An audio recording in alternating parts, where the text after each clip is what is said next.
दोस्तों नमस्कार। UPSC achievers के यूट्यूब चैनल पर आपका स्वागत है। दोस्तों हम आज के सेशन में यूपीएससी प्रीलिम्स 2020 के क्वेश्चन पेपर को डिस्कस करेंगे, जनरल स्टडी के पार्ट को डिस्कस करेंगे। अभी तक हमने 2023 को डिस्कस किया था, 22 को डिस्कस किया, 2021 के पेपर को पूरा लगभग 50 से 60 क्वेश्चन हर साल के क्वेश्चन को मैंने डिस्कस किया।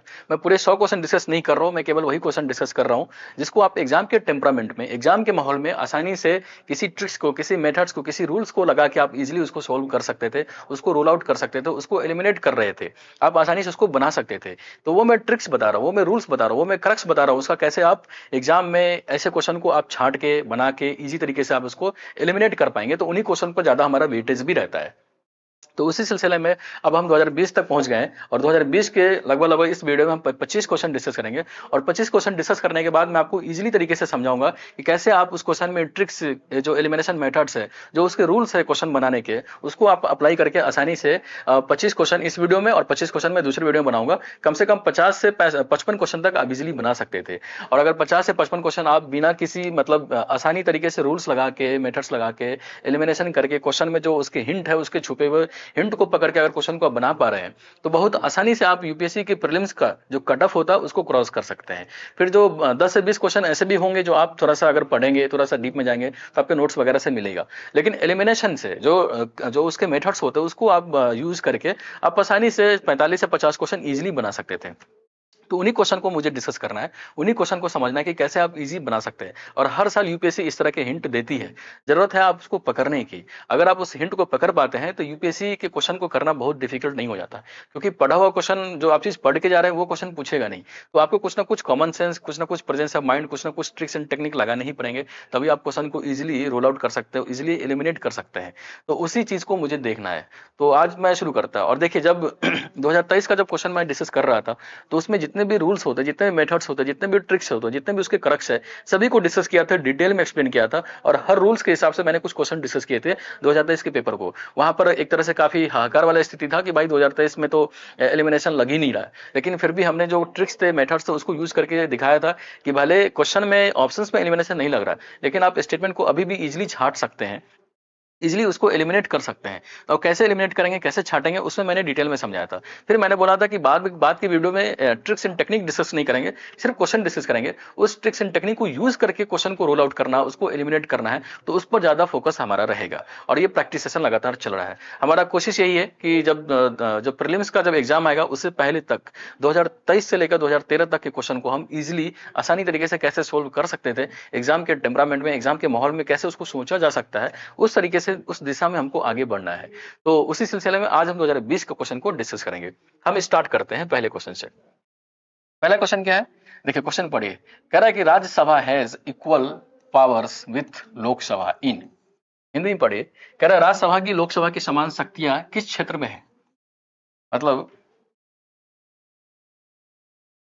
राज्यसभा की जो पावर है वो लोकसभा के समान है, किस चीज में है इसको देखना है। अब देखिए, ये पॉलिटी की बिल्कुल बेसिक क्वेश्चन है। अगर आप ऐसे क्वेश्चन गलत कर दे रहे हैं एग्जाम में तो फिर समझिए कि कट ऑफ को क्रॉस करना बहुत ही मुश्किल हो जाता है, क्योंकि बहुत इजी क्वेश्चन, जो लो हैंगिंग फ्रूट्स होते हैं, उसी को तो कैच करने हैं, उसी को तो पकड़ने हैं। बाकी जो टफ क्वेश्चन होते हैं वो सभी के लिए टफ होते हैं, लेकिन ऐसे क्वेश्चन में आप गलत एक्सपेक्ट नहीं कर सकते, गलत नहीं करना चाहिए आपको। तो ठीक है, पहला स्टेटमेंट क्या है। कह रहा the matter of creating knew all India service. आपको पता है ऑल इंडिया सर्विस जो क्रिएट करने की बात है तो उस पर एक्सक्लूसिव पावर है राज्यसभा का, और तो वो राज्यसभा क्रिएट कर सकता है, तो लोकसभा का पावर इसमें बहुत कम है, तो ये तो नहीं है। दूसरा है कॉन्स्टिट्यूशन को अमेंड करना। अब देखिए, कॉन्स्टिट्यूशन को अमेंड करने के लिए जरूरी हो जाता है कि वो बिल लोकसभा से पास होने के साथ साथ राज्यसभा से भी उसको पास किया जाए। तो इस सेंस में देखेंगे तो पावर हमको अगर थोड़ा सा डाउट है, लेकिन आंसर इसका यही है, क्योंकि उसमें दोनों पावर, दोनों जो सभा है, दोनों सदन है, उसकी पावर इक्वल होते हैं। जब तक दोनों सदन से पास नहीं होगा बिल, तब तक हम संविधान के संशोधन को कर ही नहीं सकते, संविधान का संशोधन माना ही नहीं जाएगा। तो उस सेंस में देखें तो ये सही बैठता है। लेकिन हम थोड़ा ऑप्शन देखते हैं और आगे। कह रहा द रिमूवल ऑफ गवर्नमेंट। देखिए, गवर्नमेंट के रिमूवल की पावर को देखें तो वो जो पावर होता है, सबसे ज्यादा पावर होता है लोकसभा में, क्योंकि जो सरकार होती है वो लोकसभा के प्रति उत्तरदायी होती है, जो कार्यपालिका होती है वो विधायिका के प्रति उत्तरदायी होती है। तो लोकसभा में ही अगर बहुमत नहीं होगा, जो विश्वास मत खो देता है, तो सरकार गिर जाती है। तो राज्यसभा का उससे कोई लेना देना नहीं है। तो ये स्टेटमेंट भी गलत हो गया। क्योंकि इसमें लोकसभा का ज्यादा पावर है। मेकिंग कट मोशंस, आपको पता है जब बजट में कट मोशंस वगैरह हम लाते हैं तो उसमें लोकसभा का भी पावर राज्यसभा की अपेक्षा ज्यादा है।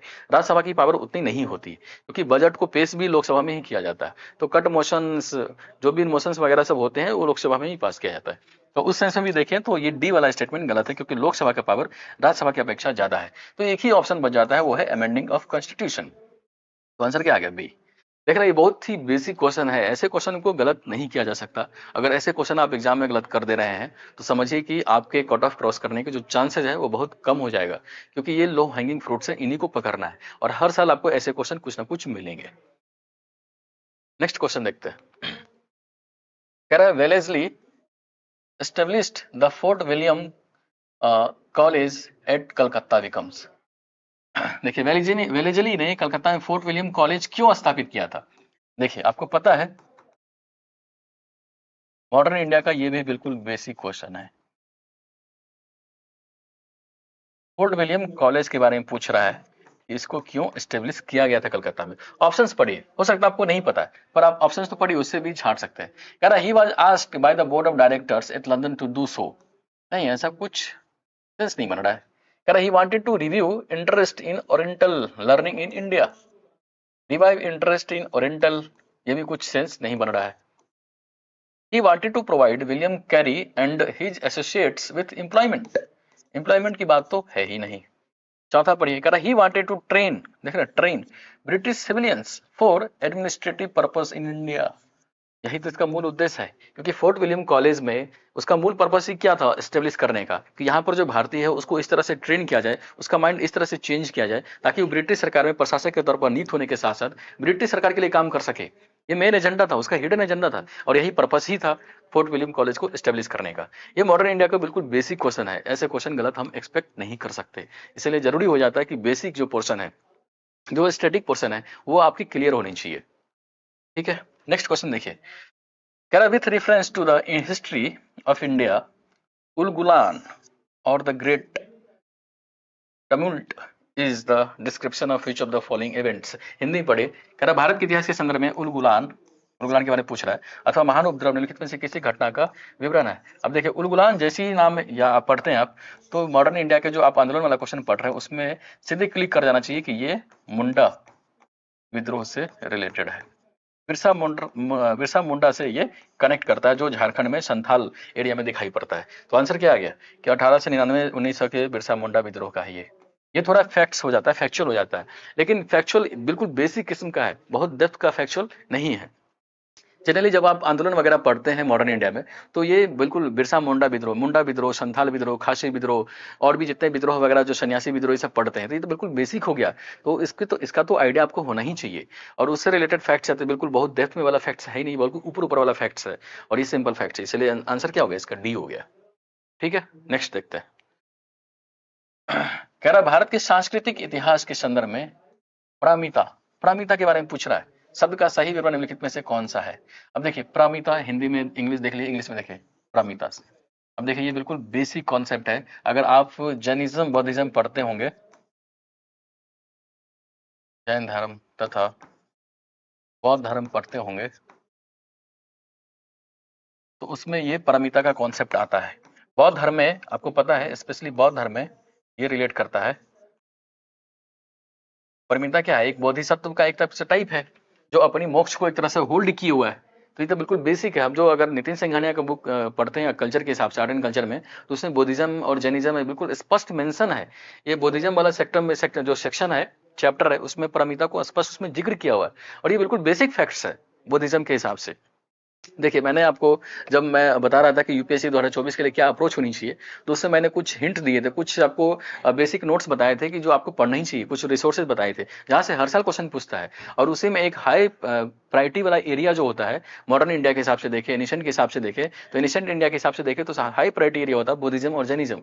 आप मेडिवल में कुछ भी मत पढ़िए, अगर मुगल कालीन पढ़ लेते हैं। एनिशेंट में अगर जाएंगे तो बुद्धिज्म जैनिज्म केवल पढ़ लेते हैं, हड़प्पा सिविलाइजेशन पढ़ लीजिए। कुछ कुछ टॉपिक है, पूरा पढ़ने की जरूरत नहीं, कुछ टॉपिक ऐसे टॉपिक है जहां से यूपीएससी हर साल क्वेश्चन पूछती है, रिपीट करती है, कॉन्सेप्ट को रिपीट करती है। तो उसी सेंस में ये परमिता वाला कॉन्सेप्ट जो है, बोधिसत्व वाला कॉन्सेप्ट है, जो मैत्री वाला कॉन्सेप्ट है, हर साल 2-3 साल के गैप पर लगातार यूपीएससी पूछ रही है। तो जरूरी हो जाता है कि आप ऐसे क्वेश्चन को बार बार रिवाइज करें, इसके कॉन्सेप्ट को बार बार रिविजन करें। तो इसका आंसर क्या आएगा? परमिता। तो देखिए पहला क्या है, कह रहा है कि सूत्र पद्धति में लिखे गए प्राचीनतम धर्मशास्त्र पाठ, नहीं धर्मशास्त्र नहीं है। वेदों के प्राधिकार को अस्वीकार करने वाले दार्शनिक संप्रदाय, ये भी नहीं है। परिपूर्णताएं जिनकी प्राप्ति से बोधिसत्व पथ प्रशस्त हुआ, देख रहे हैं बोधिसत्व इसमें आ गया है। और अगर ये ट्रिक भी होता है, अगर बुद्धिज्म से रिलेटेड कोई क्वेश्चन है उसमें बोधिसत्व अगर जिक्र है ऑप्शन में, तो आप आंख मूंद के मार भी सकते हैं, क्योंकि यूपीएससी का ये फेवरेट टॉपिक भी हो जाता है। इसलिए आंसर भी इसका यही है। तो वो तो ट्रिक्स है कि अगर आपको खुद समझ में नहीं आ रहा है तो आप ऐसे जो कीवर्ड होते हैं उसको पकड़ के आप इजिली आंसर तक पहुंच सकते हैं। तो आंसर क्या आ गया? सी। डी गलत हो गया। देख रहे हैं, हालांकि ये सारे क्वेश्चन फैक्चुअल ही है, लेकिन फैक्ट्स फैक्चुअल होने के साथ साथ ये इतने डीप वाले फैक्ट्स नहीं है, बहुत अंदर जाके फैक्ट्स नहीं पूछा जा रहा है, बिल्कुल बेसिक फैक्ट्स है जिसको आप आसानी से जानना चाहिए आपको। ठीक है, नेक्स्ट क्वेश्चन देखते हैं। जैसे ये करंट का क्वेश्चन था, लेकिन करंट क्वेश्चन होने के बाद भी ये इकोनॉमी का बिल्कुल बेसिक क्वेश्चन है। कह रहा गोल्ड ट्रंच किससे रिलेटेड है? देखिए अगेन ये बेसिक इकोनॉमी का पार्ट है, ये बेसिक इकोनॉमी का पार्ट है। आंसर क्या होना चाहिए? कह रहा है a loan system of the world bank, नहीं वर्ल्ड बैंक नहीं है, आईएमएफ का है ये, आईएमएफ इसमें है। आंसर क्या है? डी। गोल्ड ट्रंच जैसे आप पढ़ते होंगे स्वर्ण ट्रांस, तो वो आईएमएफ में ही इसको रिलेट करता है। अगर आप इंटरनेशनल ऑर्गेनाइजेशन वाला सेक्शन इकोनॉमी में पढ़ते होंगे, करंट में भी पढ़ते होंगे, तो वो डायरेक्ट रिलेट करता है, गोल्ड ट्रंच आईएमएफ से रिलेटेड करता है। आईएमएफ का जो एक मैकेनिज्म टूल्स भी होता है वो गोल्ड ट्रंच के हिसाब से होता है। उसमें कुछ डॉलर्स जितने भी करेंसीज होते हैं, जो उसके पार्ट है, जो उसके मेंबर कंट्री है, उसके हिसाब से उसमें उसके डॉलर को, उसके रुपीज को, जो भी उसके करेंसीज है उसको शामिल करके गोल्ड ट्रंच हम निकालते हैं। ठीक है, इसी से रिलेटेड होता है एसडीआर। ये सब तो हम पढ़ते ही हैं, तो बिल्कुल बेसिक क्वेश्चन है। ठीक है, नेक्स्ट क्वेश्चन देखिए। नेक्स्ट क्वेश्चन है, कह रहा one common agreement between Gandhian and Marxism. देखिए गांधीयन और मार्क्स की बात कर रहा है, एक कॉमन पर्सन क्या होगा? आपको पता है ये दोनों कॉमन पॉइंट, कॉमन एग्रीमेंट जो होता है वो क्लास स्ट्रगल की बात, क्लास स्ट्रगल वर्ग संघर्ष की बात करते हैं। इनका मानना है कि वर्ग संघर्ष के माध्यम से ही हम समाज में जो असमानता है उसको दूर कर सकते हैं, सामाजिक न्याय की अवधारणाओं को लागू कर सकते हैं। तो क्लास स्ट्रगल की बात करते हैं, और इसीलिए गांधी जी और जो मार्क्स है वो क्लासलेस सोसाइटी की भी बात करते हैं। ठीक है, तो आंसर क्या आ गया? इसका बी हो गया। The final goal of stateless society नहीं है, स्टेटलेस की बात गांधी नहीं करते हैं। एबोलिशन ऑफ प्राइवेट प्रॉपर्टी, ये भी बात नहीं करते हैं। प्राइवेट प्रॉपर्टी की बात तो गांधी जी समर्थन करते ही है, क्योंकि जो सविनय अवज्ञा आंदोलन हुआ था उसमें निजीकरण, निजी संपत्ति की अवधारणा को भी जो पूंजीपति वर्ग थे उनको काफी सपोर्ट किया था। तो ये तो हो ही नहीं सकता। इकोनॉमिक डिटर्मिनिज्म, ये भी नहीं है। आंसर क्या आ गया? बी। केवल एक क्लास स्ट्रगल में ही दोनों का जो मत है, दोनों का पॉइंट ऑफ व्यू है, वो सेम हो जाता है। ठीक है, नेक्स्ट क्वेश्चन है, कह in the context of India which one of the following is the characteristics appropriate for bureaucracy. देखिए ब्यूरोक्रेसी का मूल उद्देश्य, मूल इसका मीनिंग क्या है उसके बारे में पूछ रहा है। पहला स्टेटमेंट है, कह रहा an agency for widening the scope of parliamentary democracy. Parliamentary democracy में ब्यूरोक्रेसी का रोल है, पर मेन टूल्स, मेन जो उसका ऑब्जेक्टिव है, मेन कैरेक्टरिस्टिक्स है, वो नहीं है, ये गलत है। An agency for strengthening the structure of federalism, ये भी नहीं है। An agency for facilitating political stability and economic growth, ये भी नहीं है। आंसर क्या होना चाहिए? An agency for the implementation of public policy. आपको पता है ब्यूरोक्रेसी का मूल उद्देश्य क्या है? नीति निर्माण करना और नीतियों को लागू करना, पब्लिक पॉलिसी मेकिंग है। और पब्लिक पॉलिसी को ग्राउंड पर कैसे उसको रियलिटी बनाया जा सकता है, कैसे उसको यथार्थ में लागू किया जा सकता है, जिससे कि जनता का मैक्सिमम जो सुविधा है उसको मिल सके, तो वही मूल उद्देश्य होता है ब्यूरोक्रेसी का। तो क्या हो गया? An agency for the implementation of public policy. देख रहे हैं अभी तक जितने भी क्वेश्चन है वन लाइनर टाइप के ही है, और यूपीएससी 2020 से पहले ऐसे ही क्वेश्चन पूछे जाते थे। लेकिन वन लाइनर में होने के बाद भी क्वेश्चन बहुत बेसिक है, ऐसा भी नहीं कि बहुत फैक्ट्स वगैरह भी पूछ रहा है तो बहुत डेप्थ में जाना पड़ रहा है, बहुत हिडन फैक्ट्स है, बहुत एक तरह से जिसके बारे में अननोन टाइप का फैक्ट्स होता है वो नहीं है। तो इसीलिए काफी आसान हो जाता है, और इसीलिए बेसिक पोर्शन आपका बहुत क्लियर होने चाहिए। ठीक है, नेक्स्ट क्वेश्चन। कह रहा है which one of the following categories of fundamental rights incorporates protection against untouchability as a form of discrimination। Protection against untouchability की बात कर रहा है और आपको पता है ये किससे रिलेटेड है? आर्टिकल 17 अस्पृश्यता के अंत जो होता है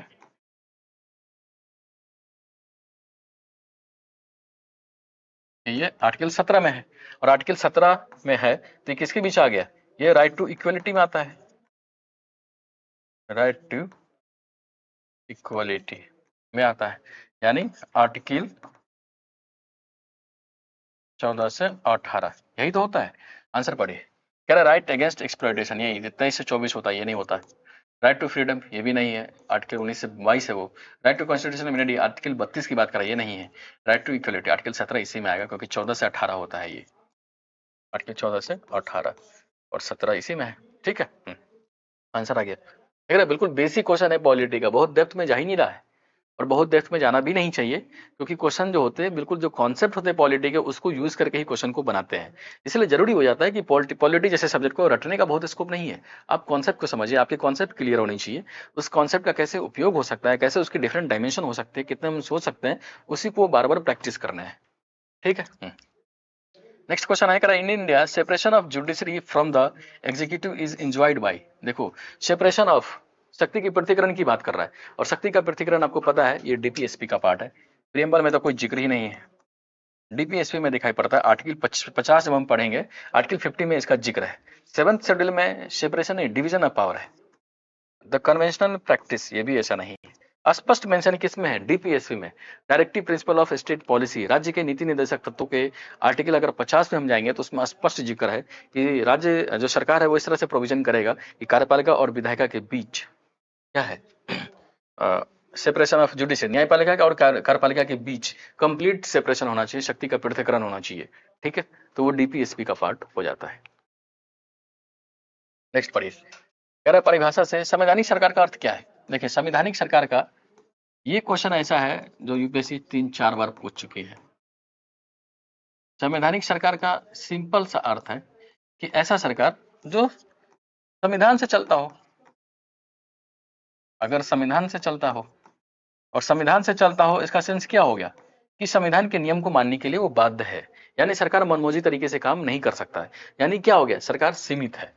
तो भाव यही निकलेगा सीमित सरकार, यानी सरकार सीमित क्यों है? क्योंकि वो संविधान से चल रहा है, संविधान के मूल्यों को अपनाकर संविधान के मूल्यों के हिसाब से सरकार को चलाना है या चलना चाहिए, इसलिए सीमित सरकार कॉन्सेप्ट हो जाता है।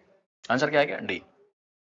नेक्स्ट है कर मूल अधिकारों के अतिरिक्त, ठीक है, कर मूल अधिकारों के अतिरिक्त भारत के संविधान का निम्नलिखित में से कौन सा से भाग मानव अधिकारों के सार्वभौमिक घोषणा, देख रहे universal declaration of human rights 1948 के सिद्धांतों और प्रावधानों के प्रतिबिंबित करता है। देखिए universal declaration of human rights के जो प्रोविजन है वो कह रहा है भारत के संविधान के किस प्रोविजन में जिक्र करता है या दिखता है। तो सिंपल सी बात हो, ह्यूमन राइट्स की बात कर रहा है तो ह्यूमन राइट्स तो काफी प्रोग्रेसिव चीजों को शामिल किया जाएगा, उसमें ह्यूमन के जितने भी राइट्स होते हैं उसके डिफरेंट डायमेंशन होते हैं, सभी को टच करेगा, तो कुछ ना कुछ हर एंगल में दिखता है। प्रियम्बल में दिखाई पड़ता ही है क्योंकि उसमें राजनीतिक सामाजिक आर्थिक न्याय की बात करता है, सभी लोगों को संरक्षा की बात करता है, तो ये तो है ही। राज्य के नीति निर्देशक तत्व में इसमें पता है आपको इसके माध्यम से सामाजिक आर्थिक न्याय की बात कही जाती है, उसमें डिफरेंट प्रोविजन है सभी चीजों के लिए, तो इसमें भी दिखाई पड़ता है। और मूल कर्तव्य में तो आपको पता है कि सभी व्यक्तियों के कर्तव्य के हिसाब से इस तरह से उसमें किया गया है कि ताकि जैसे उसमें है 6 से 14 साल बच्चों के शिक्षा का प्रोविजन है, तो ये भी तो फंडा जो एक तरह से ह्यूमन राइट्स है उसके अंतर्गत आ जाता है। और भी चीजें पर्यावरण के संरक्षण की बात कही गई है मूल कर्तव्य में, तो मूल कर्तव्य भी इसमें शामिल हो जाता है। यानी बोल सकते हैं कि universal declaration of human rights जो उसके वैल्यूज है, जो प्रिंसिपल है, वो इन सिद्धांतों में भारतीय संविधान के इन प्रोविजंस में दिखाई पड़ते हैं। तो आंसर क्या आ गया? डी। देख रहे हैं बिल्कुल बेसिक क्वेश्चन है, बहुत डिफरेंट बहुत डिफिकल्ट क्वेश्चन पूछ ही नहीं रहा यूपीएससी, और इसीलिए आपको भी चाहिए होता है कि आप उसके क्रक्स को, टेम्परामेंट को, जो बेसिक एसेंस है उसको पकड़िए और क्वेश्चन को बनाइए। नेक्स्ट क्वेश्चन कह रहा संसदीय व्यवस्था वाली सरकार वह होती है जिसमें, संसदीय व्यवस्था का सिंपल सा मतलब है,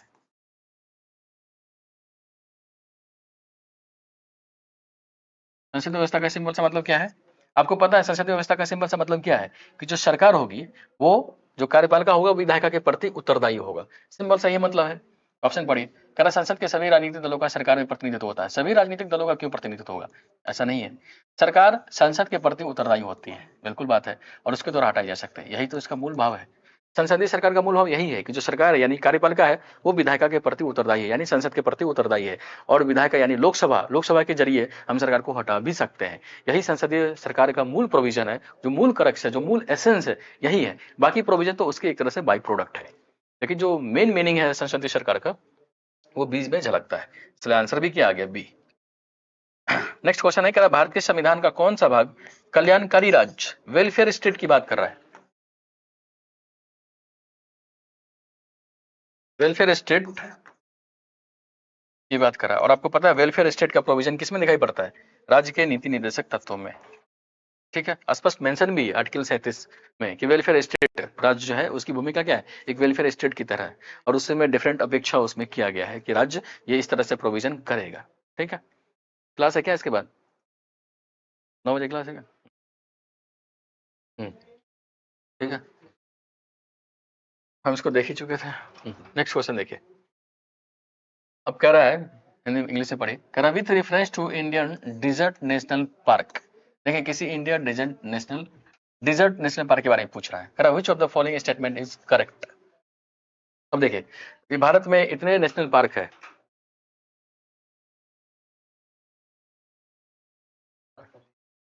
ठीक है क्लास का, ठीक है। देखिए भारत में इतने सारे नेशनल पार्क है, अब सभी नेशनल पार्क के बारे में आपको कुछ आइडिया होगा नहीं, बहुत डिटेल में हम पढ़ते नहीं जितना डिटेल में ये ऑप्शंस बना दिया है। लेकिन क्वेश्चन जब पूछा है तो क्वेश्चन पूछने के पीछे यूपीएससी का कुछ माइंडसेट होगा, कुछ टेम्परामेंट होगा। आपको चाहिए कि उस माइंडसेट को, उस टेम्परामेंट को पकड़िए, और इसीलिए जब भी कोई डिफिकल्ट, कोई लीक से हट के क्वेश्चन हो, कोई कुछ क्वेश्चन ऐसे होंगे जो जिसके बारे में बिल्कुल नहीं जानते हो, तो यूपीएससी उसी क्वेश्चन में कुछ ऐसा हिंट देती है जिसको आपको ढूंढना है, जिसको आपको पकड़ना है। जैसे यही क्वेश्चन देखिए, क्वेश्चन क्या है, पहले स्टूडेंट पढ़िए। कह रहा है it is spread over 2 districts. ये फैक्ट्स है, हो सकता है आपको नहीं पता हो, किसी को नहीं पता होगा, क्योंकि जो राजस्थान का इवन उसको भी नहीं पता होगा कि ये फैक्ट सही है कि नहीं। लेकिन क्वेश्चन बनने हैं, बनाने वाले बनने हैं, तो कैसे बनेगा उसको देखने हैं। तो कह रहा है it is spread over 2 districts, नहीं पता। लेकिन दूसरा पढ़िए, कह रहा there is no human habitation inside the park. देखिए पार्क बहुत बड़ा होता है, काफी लार्ज स्केल पर, लार्ज एरिया इसमें कवर होता है, और ऐसा कोई भी पार्क अगर बनेगा तो उसमें कोई ह्यूमन हैबिटेशन नहीं होगा। ये बहुत एक तरह से एक्सट्रीम केस लगता है, क्योंकि कुछ ना कुछ ह्यूमन हैबिटेशन उसमें अलाउ किया गया होगा या उस तरह से वहां पर एग्जिस्ट करता होगा। लेकिन ऑप्शंस क्या है, काफी एक्सट्रीम हो गया। कह रहा नो ह्यूमन हैबिटेशन, ये क्या हो गया, काफी एक्सट्रीम ऑप्शन हो गया। एक्सट्रीम ऑप्शन एक्सट्रीम बात ही कर रहा है, और इसलिए दूसरा तो बहुत ही मुश्किल लग रहा है कि होगा। और दूसरा अगर गलत हो गया तो दूसरा यहाँ है, दूसरा यहाँ है, दूसरा यहाँ हो गया, ये गलत, ये गलत, ये गलत। देख रहे हैं, सी आंसर है। यूपीएससी इस क्वेश्चन पूछने के पीछे उसका माइंडसेट क्या है कि भाई केवल आप केवल स्टेटमेंट 2 है उसको पकड़ो, उसके पीछे का जो भाव है उसको पकड़िए, उसके करक्स को पकड़िए, उसके टेम्परामेंट को पकड़िए, और उसमें जो फैक्ट्स है, जो इन्फॉर्मेशन है, वो काफी एक्सट्रीम केस वाला है, जो कि कॉमन सेंस अगर अप्लाई करेंगे तो ऐसा नहीं हो सकता है। और इस कॉमन सेंस को अगर आप पकड़ पा रहे हैं, ये क्वेश्चन बहुत बेसिक हो सकता है। जब मैं 20 का पेपर दे रहा था, तो जब ये मेरे सामने ये क्वेश्चन आया था तो मुझे भी बहुत डिफिकल्ट लगा था, लेकिन जैसे ही मैं दूसरा वाला फैक्ट्स पढ़ा तो इजिली इस क्वेश्चन को एलिमिनेट कर पाया, क्योंकि दूसरा स्टेटमेंट काफी एक्सट्रीम हो जाता है। ठीक है, नेक्स्ट क्वेश्चन करिए। करा what are the advantages of fertigation in agriculture. Fertigation की बात कर रहा है, एडवांटेज पूछ रहा है। बहुत सारे बच्चे फर्टिगेशन पढ़ते हैं लेकिन इतना डिटेल में नहीं पढ़ते हैं, 4 स्टेटमेंट के क्वेश्चन को कर पाए। लेकिन इस क्वेश्चन को पीछने के पीछे यूपीएससी का कुछ लॉजिक होगा, कुछ टेम्परामेंट होगा, कुछ माइंडसेट होगा, उसी को पकड़ना है। अब देखिए एडवांटेज है यानी एप्लीकेशन बेस्ड क्वेश्चन है, तो बहुत ब्रॉड सेंस में वो सही भी हो सकता है, तो उस चीज को पकड़ना है। पहला क्या है, controlling the alkalinity of irrigation water is possible. देखिए पॉसिबल की बात कर रहा है, और आपको बताया था जब 2023 का डिस्कस कर रहा था उसमें एप्लीकेशन बेस्ड क्वेश्चन में पॉसिबिलिटी, अगर इनेबल, कुछ हेल्प्स, कुछ सपोर्ट जैसे वर्ड का प्रयोग होता है, तो जनरली ऐसे स्टेटमेंट सही होते हैं, क्योंकि काफी उसके एप्लीकेशन को काफी एनालिटिकल बना देता है, काफी एडवांस कर देता है, काफी डाइवर्स कर देता है। तो देखिए इसमें क्या है, controlling the alkalinity of irrigation water is possible. Possibilities की बात कर रहा है, हो भी सकता है, नहीं भी हो सकता, लेकिन एडवांटेज है, पॉसिबिलिटीज की बात है, तो ज्यादातर चांस है कि इसका उपयोग इसमें हो सकता है। तो पहला तो सही हो गया। दूसरा कह रहा है efficient application of rock phosphate and all other phosphate fertiliser is possible. आप कहेंगे पॉसिबल इसमें भी है तो होना चाहिए, लेकिन ऑल अदर भी तो आ गया, और ऑल अदर ये काफी क्या हो गया, एक्सट्रीम बना देता है इसको। अगर ऑल अदर नहीं होता, सिर्फ पॉसिबल होता, तो हम इसको भी सही मानते, लेकिन ऑल अदर फॉस्फेट की बात कर रहा है, ये काफी एक्सट्रीम हो गया, इसलिए दूसरा गलत हो गया। और दूसरा गलत हो गया तो दूसरा इसमें है, दूसरा इसमें है, दूसरा इसमें है, ये गलत, ये गलत, ये गलत, केवल सही सही है। आप आगे पढ़ लीजिए, देख लीजिए आप। कह रहा increase the availability of nutrients to plants is possible, इसमें पॉसिबल आंसर, ये भी सही। Reduction in the leaching of a chemical nutrients is possible, देख रहे हैं इसमें भी पॉसिबल की बात है, इसमें कोई एक्सट्रीम वर्ड नहीं दिख रहा है, ये भी सही। ऐसे भी देखेंगे तो आप 1 3 4 सही हो जा रहा है, आप एलिमिनेट करके भी बनाएंगे तो भी 1 3 4 पहुंच पा रहे हैं हम। तो देख रहे हैं जो ट्रिक्स है, जो मेथड्स है, जो रूल्स है, वो इजिली अप्लाई हो पा रहा है। एक क्वेश्चन हम और देखते हैं, देखिए ये क्वेश्चन है, कह रहा है which one of the following statements best describe the term social cost of carbon. Social cost of carbon की बात कर रहा है, सामाजिक लागत। अब देखिए ऐसे क्वेश्चन होते हैं तो आपको तुरंत कॉमन सेंस, तुरंत प्रेजेंस ऑफ माइंड को यूज करना है, क्योंकि ऐसे क्वेश्चन जनरली आपको किसी बुक में नहीं मिलेगा, किसी नोट्स में नहीं मिलेगा। फिर भी इसके क्वेश्चन को बनाने हैं तो कैसे बनेगा, तो ऑप्शन पढ़िए। कह रहा है long term damage done bye tons of CO2 emissions in a given year। Damage किया है यानी कुछ तो हानि हुआ है, इसको थोड़ा होल्ड करते हैं, श्योर नहीं है। There are requirements of fossil fuels for a country to provide goods and services to its citizens based on the burning of those fuels। नहीं, ऐसा कुछ नहीं लग रहा है। Efforts puts in by climate refugee to adapt to live in a new places, ये भी बहुत एक्सट्रीम लग रहा है, ऐसा कुछ नहीं है। There are contribution of an individual person to the carbon footprints on the planet Earth। Contribution of an individual person to the carbon footprint on the planet of Earth, ये वाला है। और आप ये वाला पढ़िए, long term damage done by a ton of CO2 emissions in a given year। देखिए क्या है, सोशल कॉस्ट, कॉस्ट की बात कर रहा है, और कॉस्ट की बात कर रहा है यानी लागत की बात कर रहा है, और लागत की बात को अगर हम रिलेट करेंगे तो इसमें क्या है, डैमेज, डैमेज की बात कर रहा है, यानी डैमेज कर रहा है यानी कुछ नुकसान हो रहा है, नुकसान हो रहा है यानी आपके लागत पर इंपैक्ट भी कर रहा है। तो हमको इसमें डाउट था और इसमें डाउट था, और दोनों को पढ़ेंगे, ये ज्यादा एफिशिएंट लग रहा है, क्योंकि इसमें कॉस्ट दिखता है, जो वर्ड है, जो की वर्ड है, वो भी इसके हिसाब से काफी मैच कर रहा है, ठीक है। तो इस पूरे वीडियो को हम यहीं समाप्त करते हैं। उम्मीद है इस वीडियो में हमने लगभग 20 क्वेश्चन डिस्कस किए हैं। आगे के लेक्चर में कोशिश करेंगे कि 20 से 25 क्वेश्चन उसमें डिस्कस किया जाए और आसानी से इस कॉन्सेप्ट को समझा जाए। मिलते हैं अगले लेक्चर में, तब तक के लिए जय हिंद, जय भारत।